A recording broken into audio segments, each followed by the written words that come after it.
Please rise to salute the flag. I pledge allegiance to the flag of the United States of America and to the republic for which it stands, one nation, under God, indivisible, with liberty and justice for all.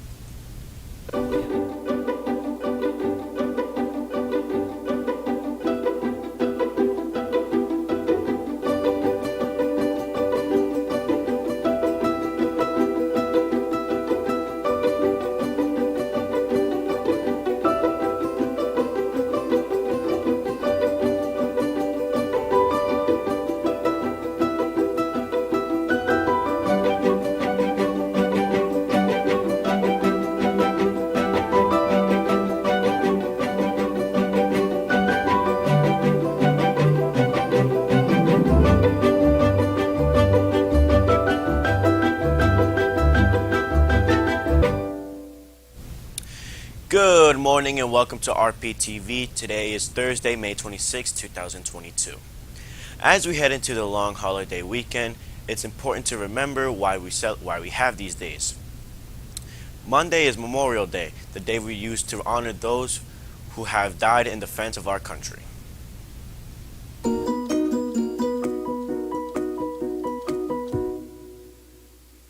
Memorial Day was originally called Decoration Day. It was a holiday celebrated by decorating the graves of fallen soldiers with flowers, flags, and more.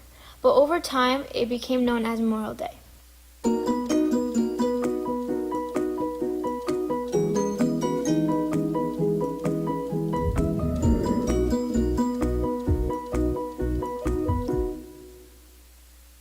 Memorial Day wasn't always celebrated on the last Monday in May. General Logan codified the holiday. May 30th, 1868, was designated for the purpose of stowing with flowers, decorating the graves of the comrades who died. After the Uniform Monday holiday act took place in effect in 1971, it moved to the final Monday in May. The flag is supposed to be flown at half-mast until noon, and then risen to full mast until sunset on Memorial Day. Memorial Day is sometimes confused with Veterans Day. However, Veterans Day honors all United States military veterans, while Memorial Day honors the soldiers who died while serving. Memorial marks the beginning of the summer vacation season, while Labor Day marks the end of it. On Memorial Day usually is the time that beaches start to open up, and Labor Day is when they start to close.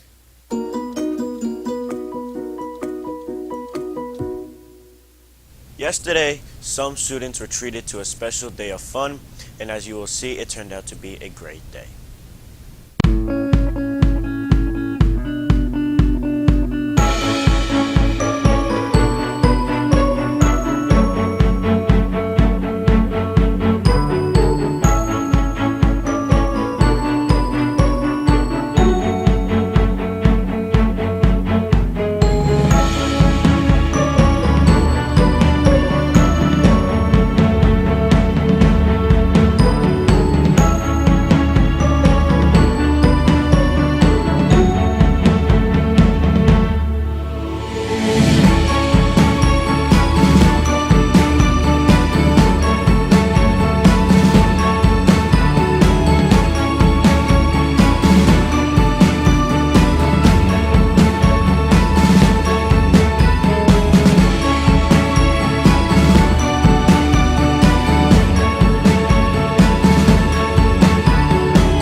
Now, it's time for announcements.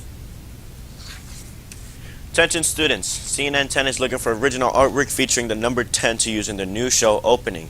They're particularly interested in creative 10s that illustrate something cool about the place where you live. If you'd like to contribute, just contact Mrs. Cutro in room 102 for information and details. Seniors, project graduation will be here before you know it. Make sure you complete the project graduation survey and order the PTSA lawn sign. Spanish Club is meeting today after school in room 5. Calling all graphic designers, the Roosevelt Park Veterans Memorial Library is having a contest to create a new library logo. Check with Mrs. Lemke for all important information. Fall Sports Physical deadline is June 3rd. If you are interested in having a physical done by the school district, physicals will take place on June 9th and 14th. Check with the nurse or the athletic office.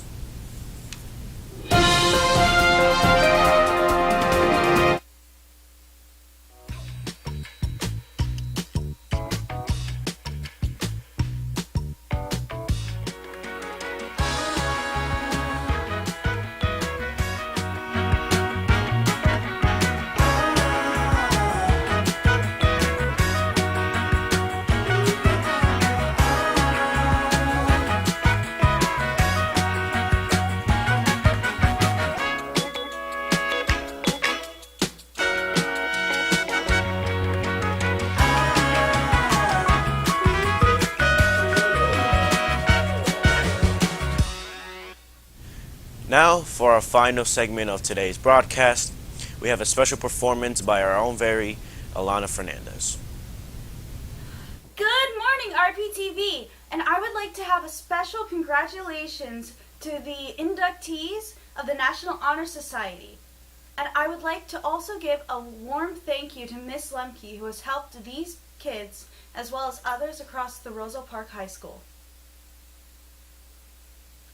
Oh, say, can you see by the dawn's early light what so proudly we hailed at the twilight's last gleaming, whose broad stripes and bright stars through the perilous fight o'er the ramparts we watched were so gallantly streaming, and the rocket's red glare, the bombs bursting in air, gave proof through the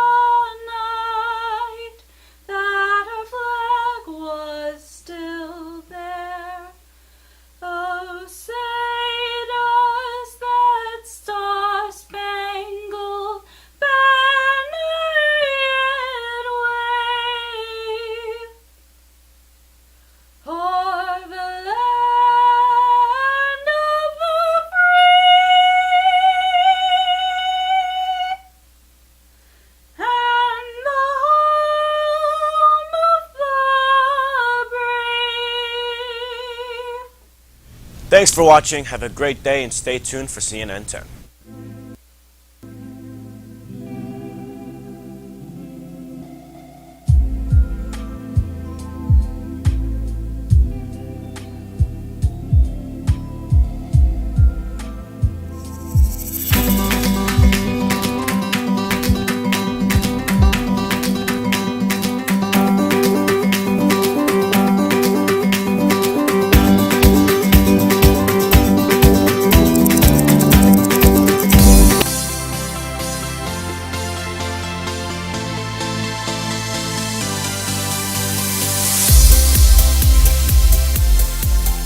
Hi, I'm Carl Azus for CNN 10. Thank you for watching. This is our penultimate program of the 2022 spring season, and we begin in the city of Uvalde, Texas, in the southern part of the state, where many people are in mourning. New details have come out about a shooting that took place there on Tuesday. An 18-year-old resident of Uvalde first shot a family member and then drove to an elementary school where he attacked students and teachers. 21 people were killed, 17 others were injured, including 3 law enforcement officers. A border patrol officer was able to kill the shooter. Texas Governor Greg Abbott said people are rightfully angry about what happened. Evil swept across Uvalde yesterday. To say the least, Uvalde has been shaken to its core. Families are broken apart. Hearts are forever shattered. All Texans are grieving with the people of Uvalde. When U.S. President Joe Biden addressed the nation Tuesday night, he quoted the biblical book of Psalms, saying the Lord is near to the brokenhearted, and then the president called for stricter gun laws in America. I ask the nation to pray for them, give the parents and siblings the strength in the darkness they feel right now. As a nation, we have to ask, when in God's name are we going to stand up to the gun lobby? We have to have the courage to stand up to the industry. Here's what else I know. Most Americans support common sense laws, common sense gun laws. But Americans are divided in Congress and communities over what those laws should be and whether they'd prevent this kind of violence. Other suggestions have been to arm more people, including teachers, to defend against attacks. There have been calls for more security in the nation's schools, and observers say more needs to be done to monitor warning signs like violent social media posts to try to prevent attacks. So while the problem of shootings persists, there's disagreement over potential solutions. While the nations of India and Bangladesh are enduring severe floods, the opposite is true on the opposite side of the northern hemisphere. Lake Powell and Lake Mead, which are both found partly in Arizona, are at such low levels that the millions who depend on these lakes could see significant water restrictions in the days ahead. Reductions have already affected farmers.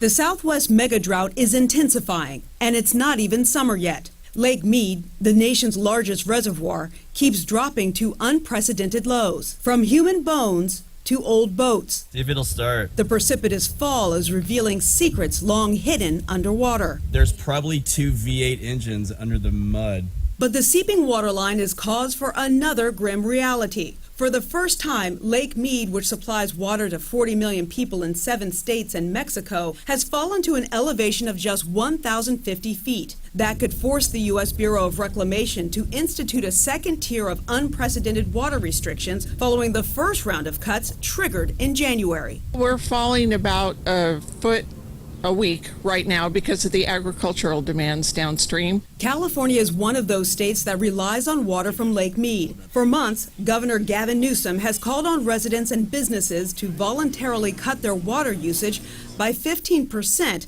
as the state's reservoirs continue to shrink. I'm standing currently 40 feet underwater, or should be standing 40 feet underwater. He eventually expanded the drought emergency. We are doing what we had signaled was likely to happen. But despite Newsom's pleas, Californians haven't cut back.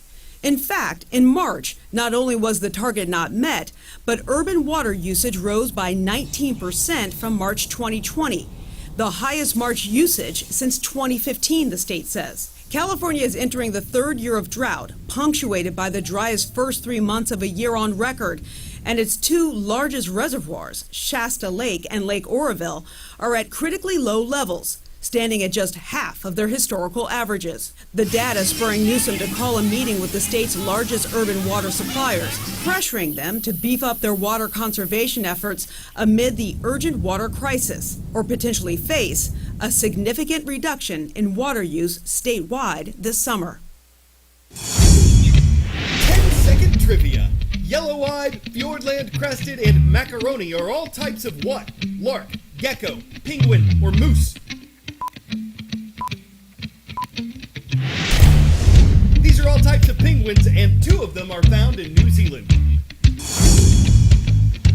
According to the International Union for the Conservation of Nature, the yellow-eyed penguin has been an endangered species for decades. The threats it faces include disease, predators, and being accidentally caught in fishing gear. Fiordland penguins are doing better in the wild. They're classified as near threatened. That's also from fishing, predators, and disease, plus habitat changes. You can find both species at a conservation center in New Zealand. On New Zealand's South Island coast, On 150 acres of private land, Penguin Place is a rescue and rehabilitation center for sick, starving, and injured penguins. It's also a haven for this native endangered species. Koihoa is the Māori word for yellow-eyed penguin, and it means noisy shouter. So chances are, if you are going to see one, you'll hear them screaming at each other. They are the world's only solitary species of penguin, so they don't like each other. They don't seem to like human contact either, says Penguin Place Conservation Manager Jason Van Zanten. Believe it or not, the yellow-eyed penguins aren't cute and cuddly like they look. They have a really vicious bite, and that can do quite a bit of damage. Many of these birds come to Penguin Place from the Dunedin Wildlife Hospital nearby, where they're under the care of founder and director Dr. Lisa Argilla. I love penguins. They're quite sassy little individuals. They all have their own individual personalities as well. Possibly. This is a Fiordland-crested penguin, or tawaki. It's one of New Zealand's rarest mainland penguin species. A lot of our New Zealand penguins are in such strife, reaching sort of levels of being endangered. Just trying to save these guys as best we can, stop them becoming extinct. Yeah, you feel better? Dr. Argilla and her team treat up to 50 penguins here per season. Most of the injuries we see are actually predator-related. So this guy has got what we would be consistent with the nasty gash wounds all over the feet from a barracuda. At Penguin Place, these young birds are feeling the effects of climate change, unable to find enough food in the ocean due to rising sea temperatures, as well as fishing practices, Van Zanten says. Around 80% come in underweight and need fattening up. These birds have been declining a lot recently. In the last 10 or so years, we've lost about 3/4 or 75% of the population. So that's a lot really, really quickly. Humans also have a big part to play. A lot of our public beaches, unfortunately, do have a lot of foot traffic on it, and we cause a lot of disturbance for these birds. Private reserves like this are really important for the species ongoing. The work we're doing is absolutely critical for these guys and their survival here on the mainland. For Van Zanten's birds, things are looking up. But for the full recovery of these penguin species, it's baby steps. About a month ago, we asked you to send in original artwork designed around the number. Well, here's why. We are shining up some slick new graphics for when our show relaunches in August. We're getting a whole new look. So even though our summer hiatus starts next week, here's a bit of a sneak preview for those who can't wait to see what's coming up on CNN 10.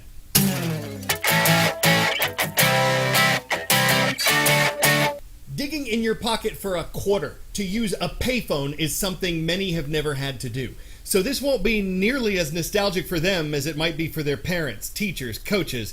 This is one of the last public payphones in the New York City borough of Manhattan. Because cell phones have turned it into a relic of a bygone era, it's headed to a museum where people can imagine or harken back to the days of finding a phone to call home.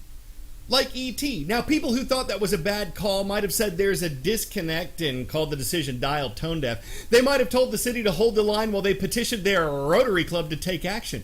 But it was not a move made out of switch boredom. There were Pennsylvania's 65,000 reasons to do it, even if some folks got hung up on the decision. I'm Carl Azus, Lane Tech College Prep. Shout out to you watching from Chicago, Illinois. There is one more show to go before we do for the summer break.